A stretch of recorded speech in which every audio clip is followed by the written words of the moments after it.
Good morning, everybody, to this lovely Thursday, where we are continuing our discussion on Roman numbers, our introduction, really.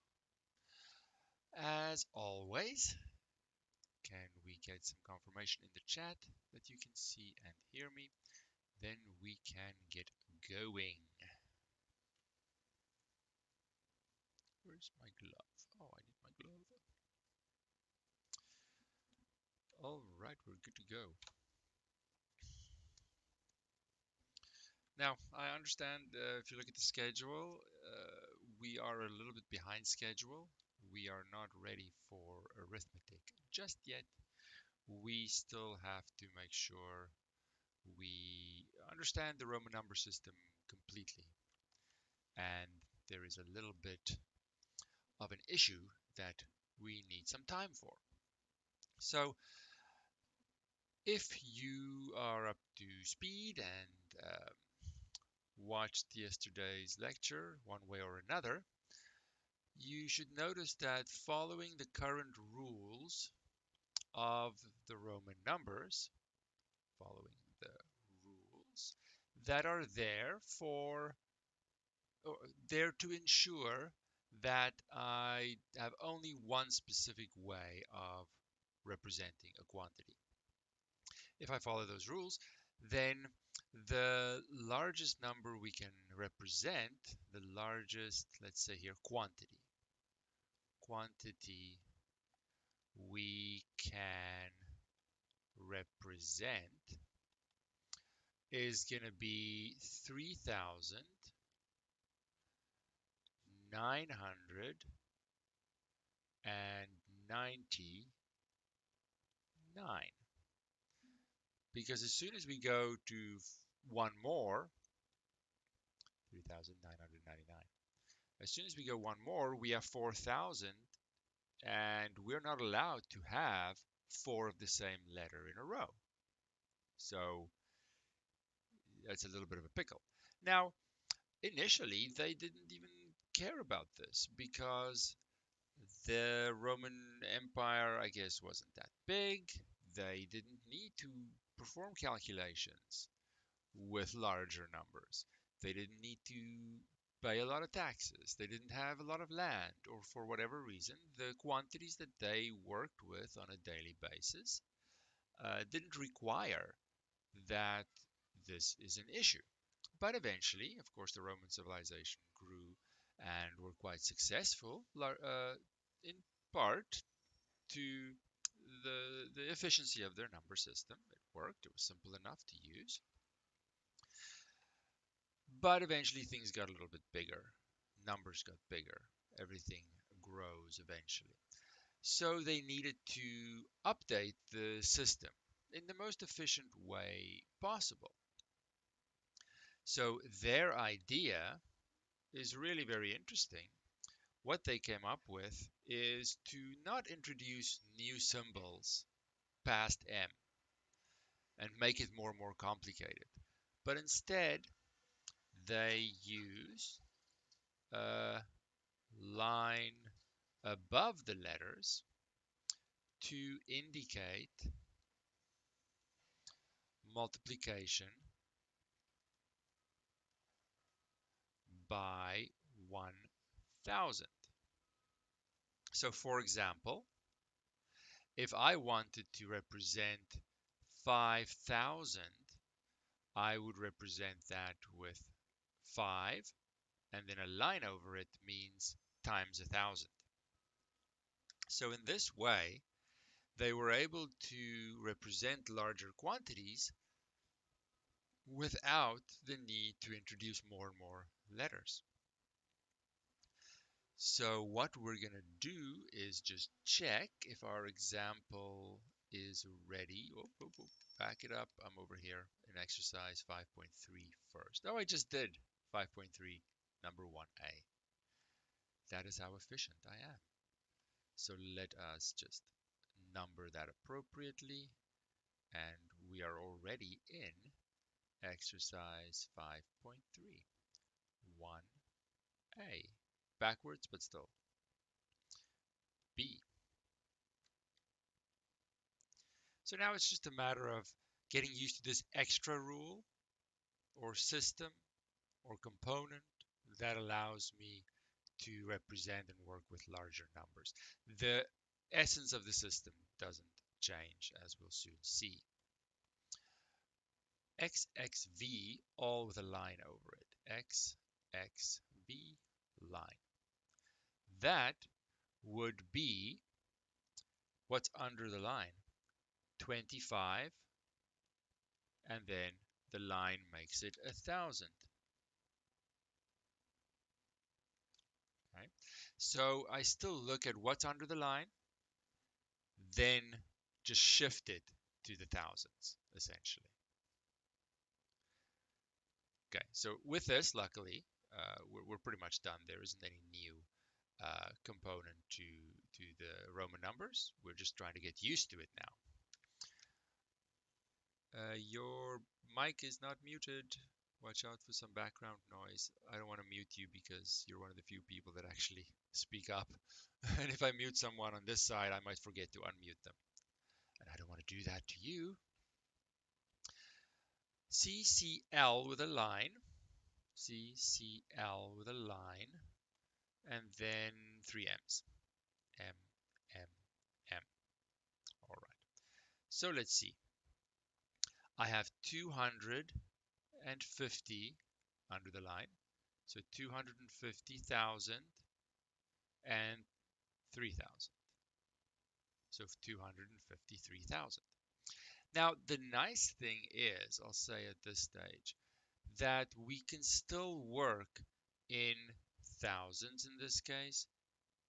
The L with a line over it is 10,000s and then 100,000s. The fact that the line is going straight through and being connected, it's really just a font, a writing style. You could very easily say, well, let's do the 200,000s first, 200, line, 1,000, then the 50,000, then the 3,000. I'm just giving it space to indicate the separation in how I look at it. The line being connected, for our purposes, totally optional. See it as a font, as a writing style. It doesn't have to be connected. And if it helps you see the decimal places better, then don't connect it. Leave them as separate little lines. Or connect them afterwards if you like the look of it. Doesn't matter. It doesn't change how it works. All right, let's go to number 2. Now we go and convert the other direction. 582,000. A 582,000. So now you can do, I'm just going to represent 582 because I'm super comfortable with it and it's not a problem. And there we go, easy peasy. Whoops, not that one. 580,000 and then 2,000. Now here is an issue. Why not 582,000? There is now the crossover in the low thousands that I have an M to represent 1,000, yet the question here, let's say for 1,000, I have a symbol already. Or do I use an I with a line over it? Now, there's no complete record of what they did and when and how exactly it developed over time because of wars and things, libraries burned down, the Library of Alexandria burned down, and a lot of information got lost. So no one really knows for sure, it seems, what exactly was chosen.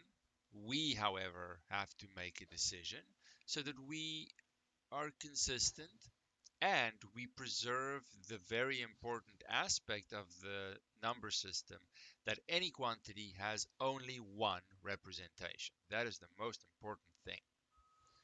Otherwise, slowly things will fall apart.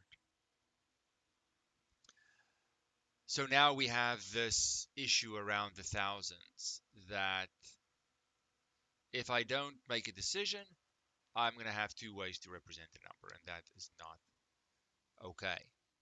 So what we are going to decide, and what I hope that they did, we don't want to lose the M, right? Uh, if we think about it, we could never have an M now. Yet the M is one of the symbols we still have today. So I believe that there was a decision made that the M is preserved and we will never have an I under a line. There's always a way to use the M instead.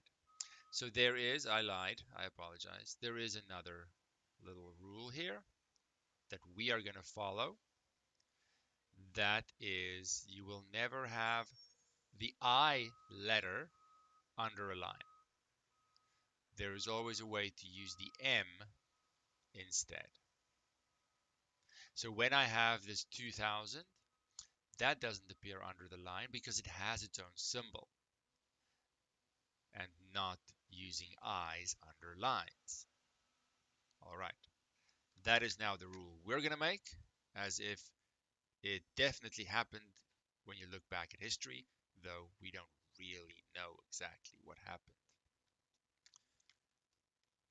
But now we've decided, so we're moving forward. So from now on, an I under a line is wrong, or a line over an I, whichever way you want to look at it. Okay, so keep that in mind, and now we are done. But we have to keep that in mind for sure.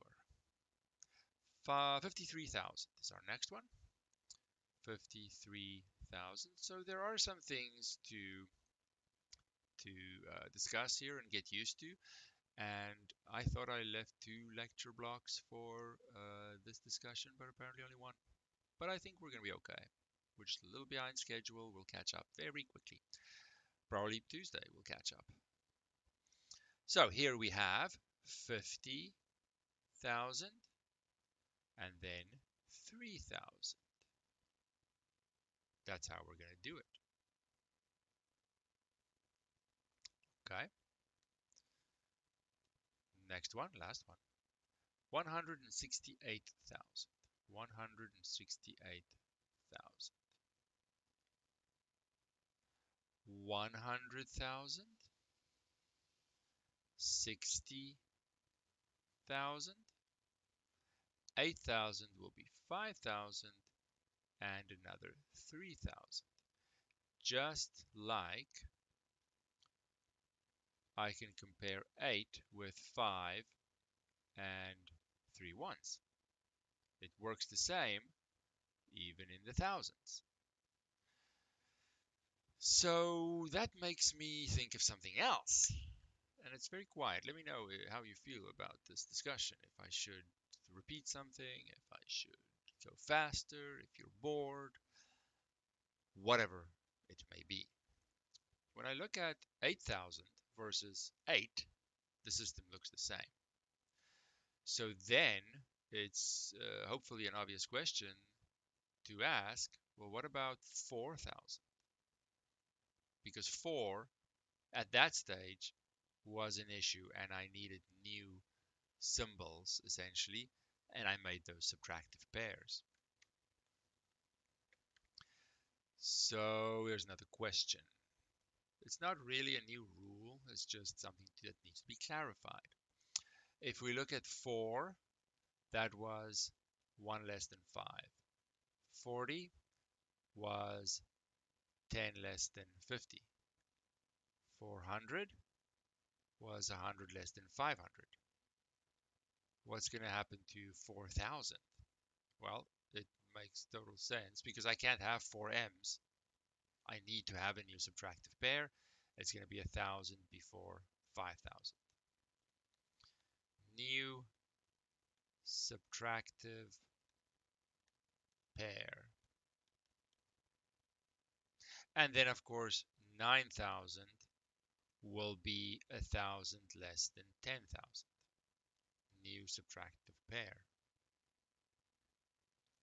So when I look at a table, counting some of the thousands, let's look in the book for convenience. I have 1,000, 2,000, 3,000. Okay, that's fine. Then 4,000 is a new subtractive pair. 5,000, 6,000, 7,000, 8,000. Yeah, straightforward, just additive, list more and more. 9,000 is a new subtractive pair. 10,000 has a line. 11,000, 12,000, 13,000. Yeah, it's a 10,000. And the thousands symbol. 14,000 isn't a new subtractive pair or anything. It's just 10,000 with 4,000. It's still decimal, so I do one decimal place at a time. And then I continue. 19,000 will be the the 10,000s position and the 1,000s position, handled separately, and so on. Now you might think like, does the new subtractive pair issue continue? No, luckily not. We're done with the subtractive pairs because 40,000 is not a subtractive pair. 40,000 will simply be 40 with a line over it. So those aren't new subtractive pairs, just like 90,000 will be 90,000. The new subtractive pair really comes in because of my rule of no lines over i's. I need that crossover is in the low thousands, and I need special situations. I have a special situation there, special rule, new subtractive pair. So the new subtractive pair issue ends, but I should add these two to my list of subtractive pairs. Any thoughts or questions at this stage? Is it overwhelming? Is it too much? I don't know. Don't know. No one's saying anything. I mean, anything new is going to be overwhelming, right? That's not a reason to not do it. But hopefully it's not too much that a little time can't fix. Yeah. And it's also an inconvenient time, I guess, at this stage, because you might be thinking about the quiz, yet we're starting the next part. That never feels good. But it's just how it goes. We'll have time to catch up.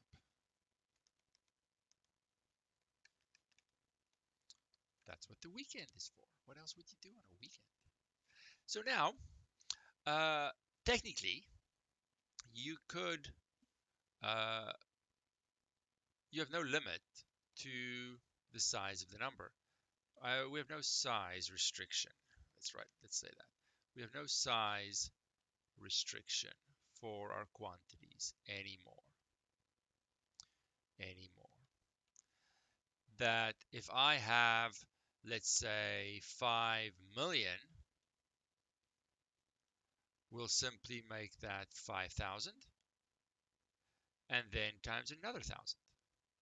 So you can simply stack the lines on top of each other to multiply by 1,000 and then multiply by another 1,000, essentially getting the number into a million. And of course, you can continue like that. Now, we don't want to go crazy with this. I just want to note that one could do that. But when you think about it, that's not what they had in mind when they developed their number system. They just wanted to get into the thousands efficiently, so they made the line. They didn't think their numbers were ever going to be super big, right? That wasn't the situation at that stage. So the number system sort of reflects the the time period. that they had a quick little band-aid solution to get deeper into the thousands. Technically, you could just repeat that, but again, too many lines over on top of each other, and it's gonna become messy again. They didn't care about that. They didn't think numbers were ever going to be that big in terms of what they needed to do. So I want to note that um, this is possible. You can keep doing it, but I'm not going to obsess over it. Okay. So there's some stuff in the book. Honestly, I'm happy to do exercise 5.4, but it's really not a focus in terms of a test question. If you can understand a single line, I'll do 5.5 for sure. Then stacking lines really just shifts the same digits further in and make the number bigger. There's no real new insight into the number system. So see exercise 5.4 appropriately. Play with it if you are interested, but I will never stack lines in a test. Okay, it'll be one line or no lines. And for that reason, we definitely want to practice by way of exercise 5.5. So feel free to skip 5.4. It's for interest's sake. I want to do 5.5 definitely so that we make sure we fit everything in and we're a little bit behind schedule. So you're not missing anything out. Okay, 5.5. Let's definitely do that. Those are appropriate test questions.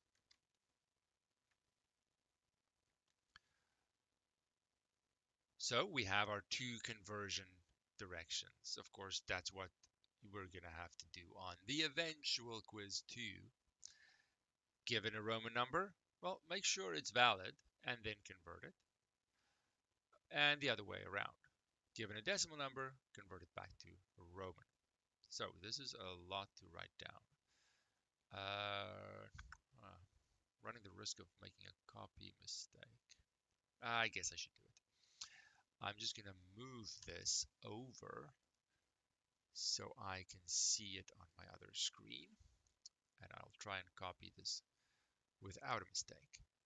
3x's, that's A. 3x's, a V, and they have a line. Then 3m's, a D, an X, an L, a V, and an I. Hopefully that's correct. If I make a little mistake, let's just go with the number I write down. Now, what makes this simple for me, it's my personal preference, my observation, is that this is very much decimal. So I want to separate it. There's the ones. Where are all the tens? There it is. Where are all the hundreds? It's only the D. Where are all the thousands? It's over there. And then the rest is a 10,000. Bunch of symbols.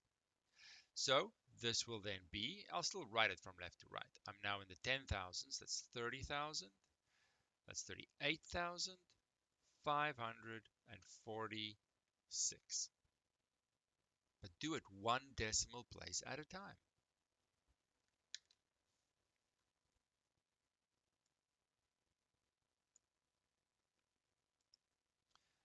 Then I see that it's not really that strange. Not really that strange. Okay. And when I look at a long Roman number, then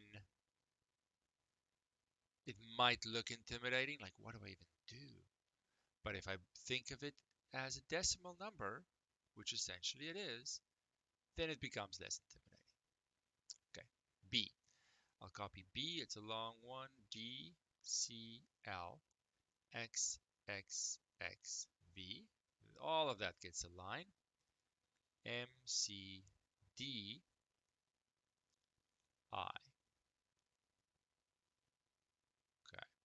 Hopefully that's right. I think so. Okay. Again, I have a 1 symbol there. I have hundreds. That's a subtractive pair. I have my thousands.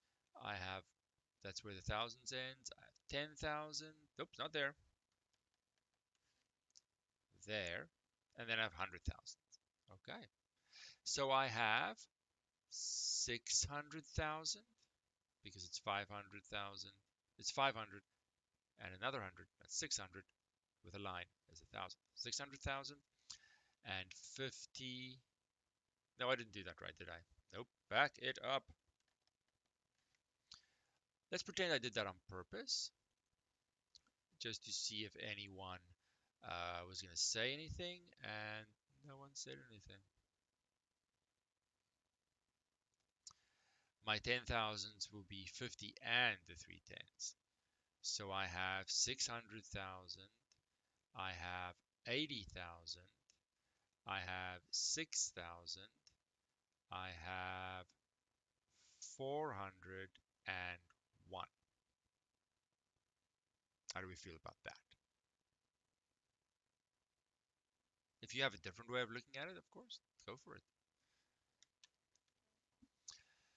Yeah, I mean, there's a there's a reason we don't work. Our number system isn't the Roman numbers, right? It's not very efficient anymore for larger numbers. For small numbers, like a Super Bowl number, sure. But once it gets bigger, like our modern civilization requires, it loses a little bit of efficiency, right? So,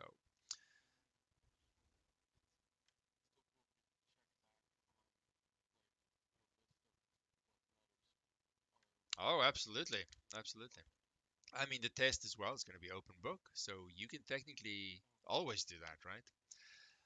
And we're not racing against time.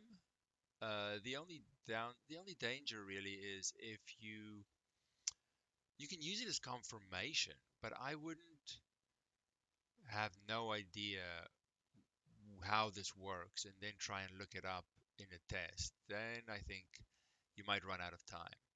But if you're like, oh, I think this is the tens, let me just double check.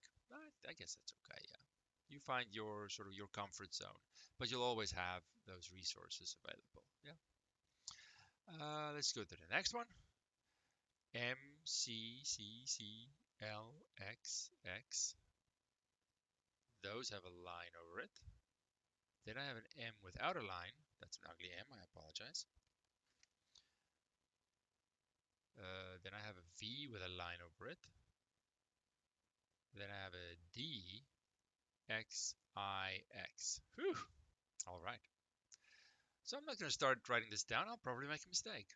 I'm going to separate the decimal places. There I see a 9. That's a ones place. The tens place seems to be on his own. The 500 is on his own. There's a special pair, a subtractive pair for 4,000. Then I see some 10,000s. I see some 100,000s. And I see 1,000 times 1,000, which will be a million, right? Okay, so now I've broken it up. Now each space between my lines will be a decimal place. I just have to convert that one at a time. So I have 1,000 times 1,000, that's a million. Then I have 300,000. I have 70. I have a subtractive pair, which is 4,000. Then I go to the hundreds, which is 500. I have a 10 and a 9. And that's as far as we're going to go. For testing purposes, I'm not going to double up lines or anything, go further than in the millions. I think if you can handle this, then you understand how the Roman number system works in terms of conversion, and there's no need to test anything further than that, any bigger numbers. It gets a little silly because that wasn't the goal of the number system originally. Yeah.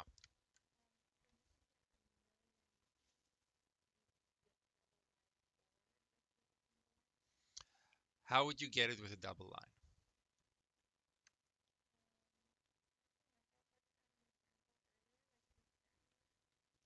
That was uh, that was different. That was 5 million. Let me backtrack here. Uh, let's note 5 million. I think that was our example. Well, technically it's 5,000, right? And then 1,000. But in the case of 1 million, whoops, I'm running out of zeros here. If I don't do it with the M way, it's going to have to be 1,002 lines, and that's not allowed. So it's because of the 1 and the 2 and the 3. As soon as I go to 5, I have a new symbol, and that's allowed under the line. It's that crossover in the low, anything really, the low ones of anything, be it 1,000, be it 1 million, and so on. That's not allowed. All right, so now we have to practice the other direction, and I think we'll have seen everything we need to see. Let's get rid of that. So that's now a 2a. Now I don't know if this direction is easier or more difficult. I have the numbers in front of me. It's 86,473. It's pretty much the same, to be honest. I still look at one digit at a time, one decimal place at a time. Everything's left to right, so that's not an issue either. I read the 80,000, I convert it to a Roman number. Well, 80 is 50 and 3/10, and then I make it into the thousands. 6,000 is going to be 5,000 and another 1,000. Connect those lines there or don't, doesn't matter to me. Maybe that M seems a little far away. Let's get nice and close. Then 400, subtractive pair. 70 is 50 with 2/10, and 3. Don't confuse my way of writing the I's as a line over it, right? It's connected there. It's a font. And there you go. But have a systematic approach so that it doesn't feel overwhelming. That's the key here. That's true for anything, right? If you do general problem solving, you do Late in the Tiger, you do anything. Have a strategy, have an approach to break it up into smaller steps so that the whole thing doesn't feel overwhelming. That's true for everything. Next up is 864,731.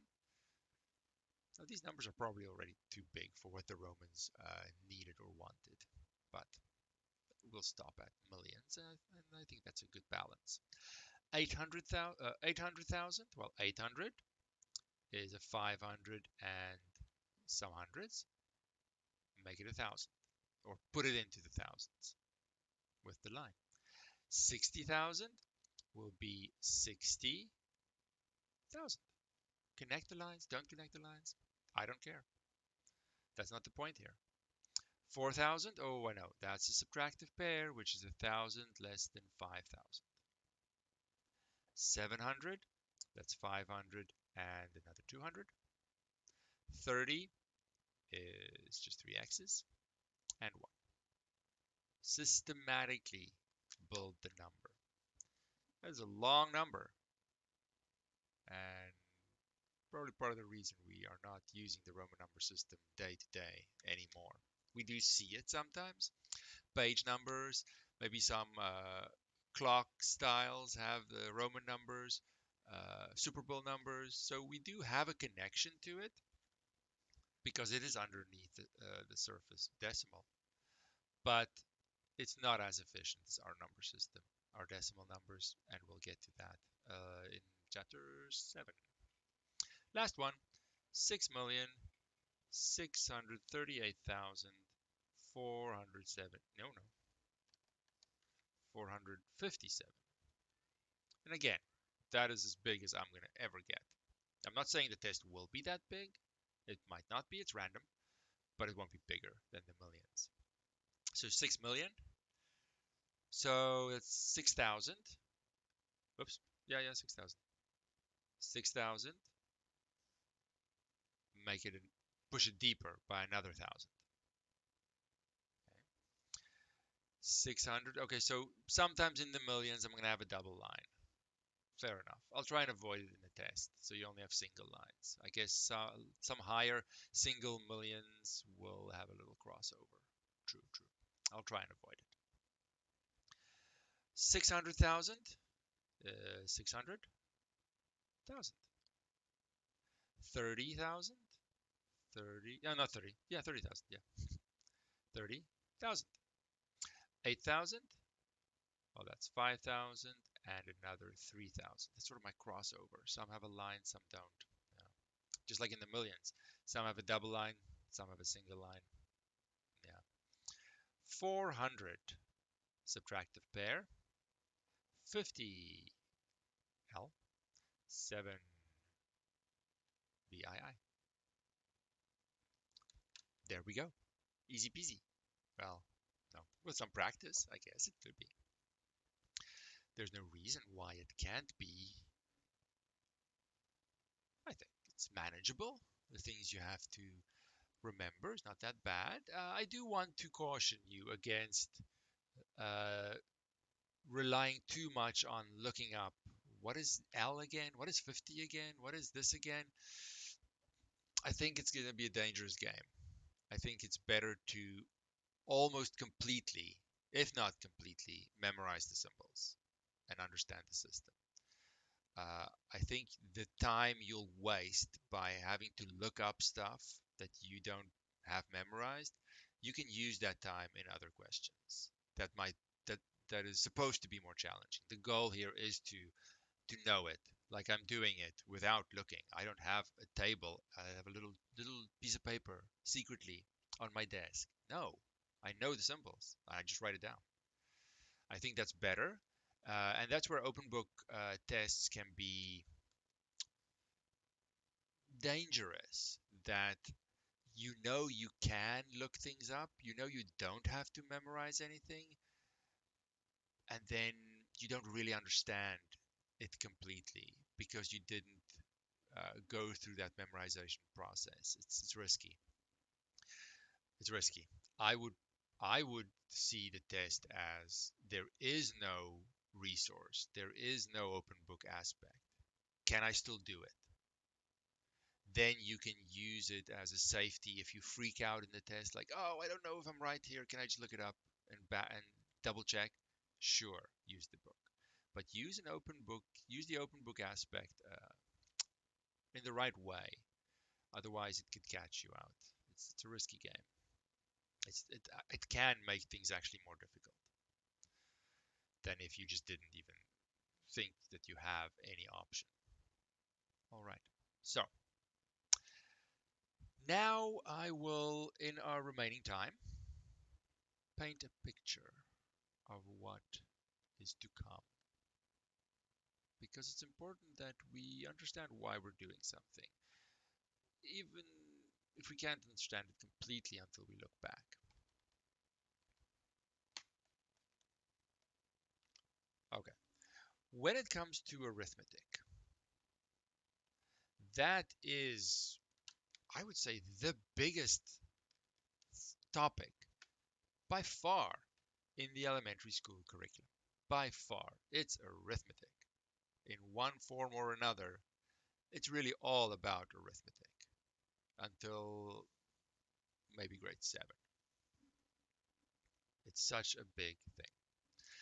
Now, when we do arithmetic, for example, addition, and I have to do, let's say, 582 plus 791. Let's suppose we have to do that. I don't care what grade it is. Maybe 4. What do? We have to write it on paper, right? Pen and paper method. Well, I would maybe give myself some space here, line things up nicely. Then 2 plus 1 is 3. 8 plus 9 is 17, so it's 7, carry the 1. 1 plus 5 is 6, plus 7 is 13, so I am done. Certainly correct. The problem here is that not if, I have done this so many times that I literally don't think about what I'm doing. I just do it. You can train a monkey to do this. He won't understand numbers very well, but he can do it. You can train, you can not train, you can program a computer. You can write some code and it'll do it. Because there's no, the method doesn't encourage understanding. The method encourages efficiency, getting to the answer as quickly as possible. That means I can do it without thinking. So then we're always going to take the easy route.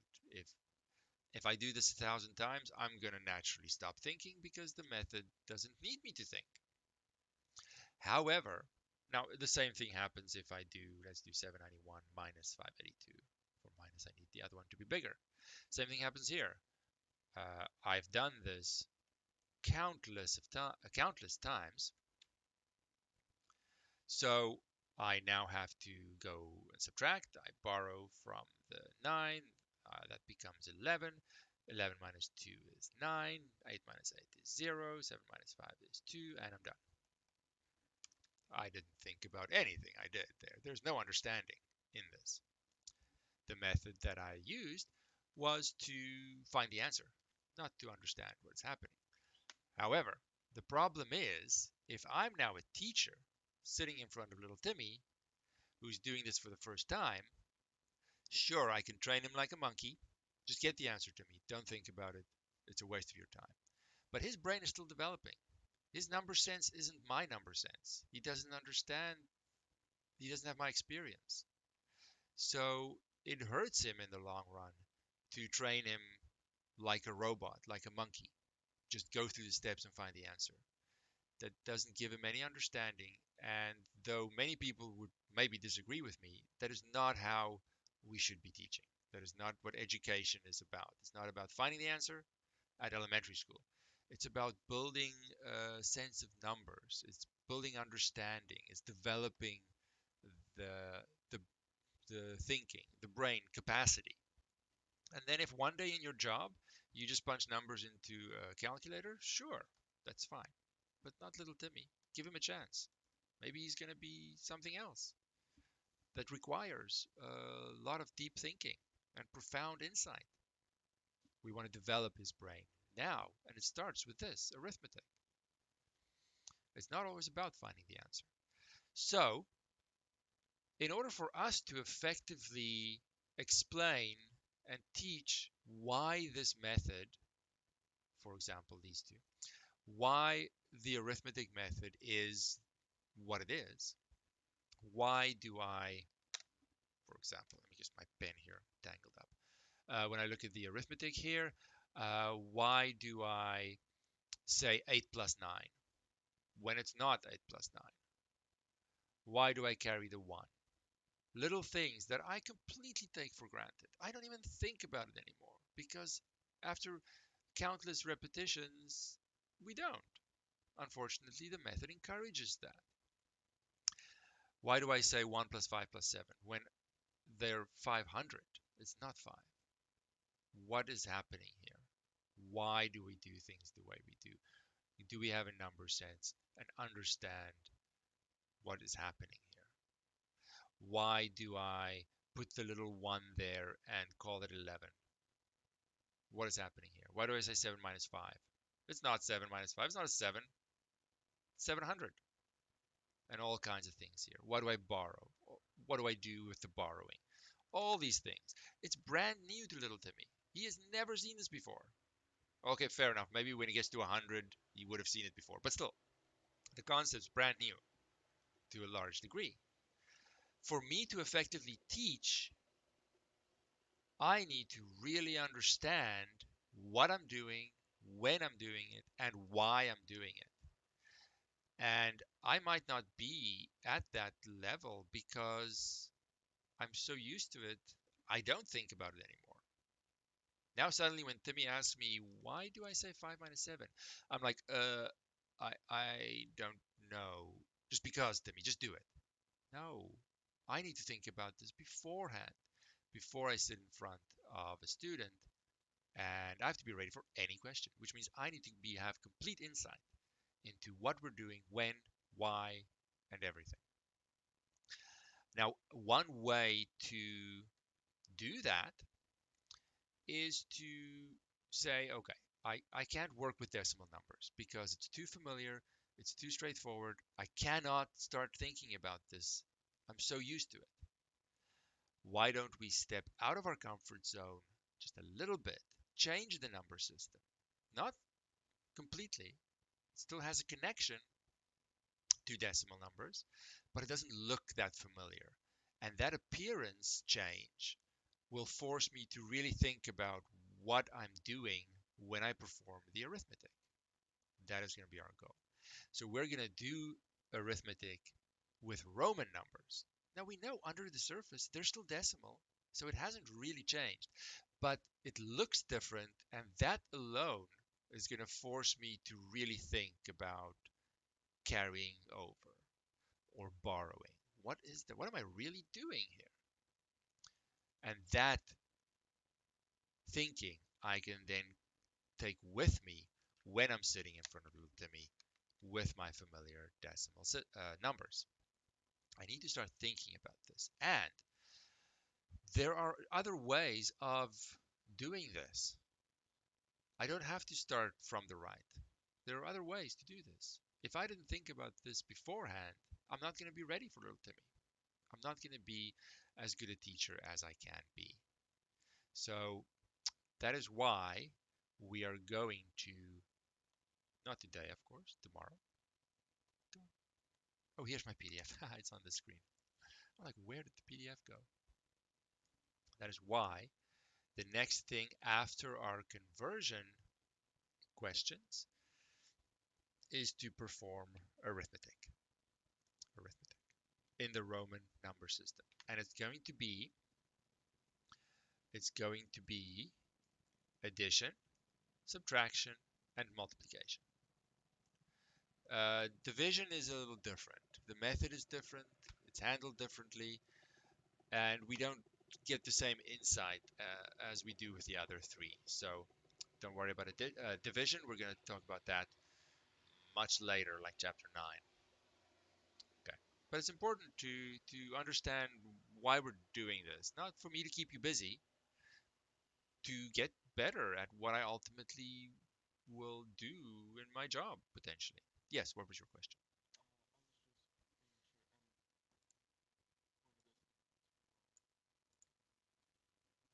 Yes, so we'll of course talk about that tomorrow. The point here, the only way I'm gonna actually get better is to not quote unquote cheat the objective here, but to stay in the Roman number system.